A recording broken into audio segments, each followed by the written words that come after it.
we have decided to inflict her with only one sentence, that is sentence of death.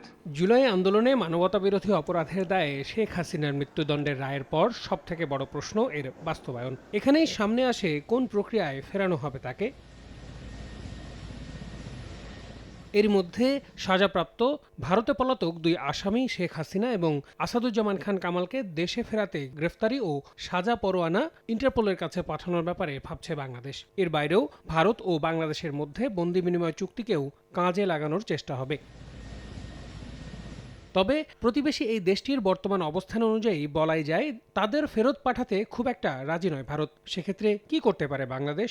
Extradition ট্রিটিকে আশ্রয় নিয়ে বাংলাদেশ দ্বিপাক্ষিকভাবে ভারতের কাছে বললেও ভারত কিছু করবে না। আমার বিবেচনায় বাংলাদেশের হাত পা খুব বাধা। কিন্তু ঢাকা বিশ্ববিদ্যালয়ের আন্তর্জাতিক সম্পর্ক বিভাগের সাবেক অধ্যাপক ডক্টর আকমল হোসেন মনে করেন, এক্ষেত্রে বাংলাদেশের উচিত জাতিসংঘের মতো আন্তর্জাতিক সংস্থার দ্বারস্থ হওয়া।